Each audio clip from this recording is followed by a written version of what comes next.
Hemp বা গাঁজা গাছ দিয়ে পরিবেশ বান্ধব ভবন তৈরি সম্ভব। জার্মানির প্রকৌশলী হেনরিক পাউলি গত কয়েক বছর ধরে ভবন নির্মাণের উপকরণ হিসেবে গাঁজা গাছ ব্যবহার করে আসছেন। ভবিষ্যতে বাসাবাড়ি তৈরিতে এর ব্যবহার বাড়বে বলেও আশা হেনরিকের। গাঁজা গাছ প্রায় সব জায়গায় জন্মে ও খুব দ্রুত বেড়ে ওঠে। এই গাছ অনেক কার্বন ডাই অক্সাইড শোষণও করে থাকে। পাউলি জানান, ভবন নির্মাণের উপকরণ হিসেবে হেম্পক্রিটের সুবিধা হচ্ছে এটি পরিবেশ বান্ধব, ইনসুলেশন ভালো হয় এবং একই সঙ্গে এটি ঘর গরম রাখে।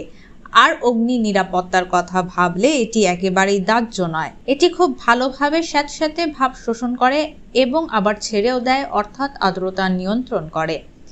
গাঁজা গাছের এত ভালো গুণ থাকার পরও কেন ভবন নির্মাণে এটি বেশি কাজে লাগানো হচ্ছে না? এর একটি কারণ, প্রচলিত উপকরণের চেয়ে এতে খরচ 10 থেকে 20% বেশি। জার্মানিতে মানুষ এখনো হেম্পকে একটি বিষয়ের সঙ্গে মিলিয়ে থাকেন। পাউলি জানান, আমাকে এখনো অনেক গতানুগতিক কথা শুনতে হয়, তবে আমি মনে করি না সব কথাই খারাপ। চিকিৎসার কথা ভাবলে গাঁজার অনেক গুণ আছে। অন্য জগতে যেতে চাইলে এটা ব্যবহার করা যেতে পারে, তবে এ থেকে এটিও প্রমাণ হয় যে গাঁজার গাছ অনেকভাবে কাজে লাগানো যায়। কিছু লোক একে মাদক হিসেবে ব্যবহার করে আর অনেকে এটি দিয়ে তৈরি ভবনে বাস করেন, যেটি বেশ আরামদায়ক। হেনরিকের আশা, আরও বেশি মানুষ ভবন তৈরিতে গাঁজা গাছের ব্যবহার করবেন এবং এতে নির্মাণ প্রযুক্তিকে আরও এগিয়ে নিয়ে যাবেন।